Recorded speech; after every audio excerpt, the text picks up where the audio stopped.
এই গরমে কেউ রোদ্দুর থেকে এলে এইভাবে শরবত বানিয়ে দিন।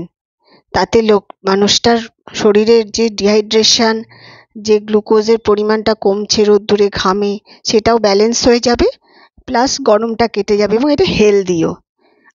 তখন কাঁচা আমের সিজন, কাঁচা আমের পাল্প বানিয়ে রেখে দিন ফ্রিজে। ব্যাস, কেউ এলো তো কাঁচা আমের পাল্প বার করুন, করে সাথে জলজিরা মেশান এবং সাথে অল্প চিনি। আমি এখানে 1 চামচ আর অল্প সামান্য চিনি দিয়েছি।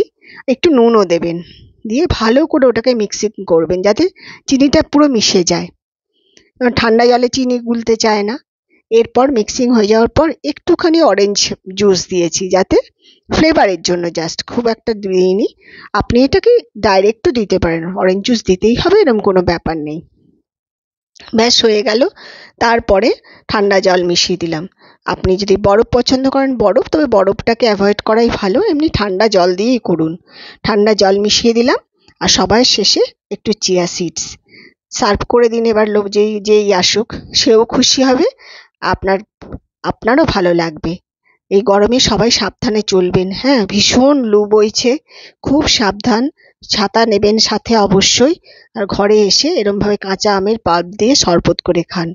আশা করি সবাই সুস্থ থাকবেন, ভালো থাকবেন, সবাই খুব খুব ভালো কাটান। নমস্কার।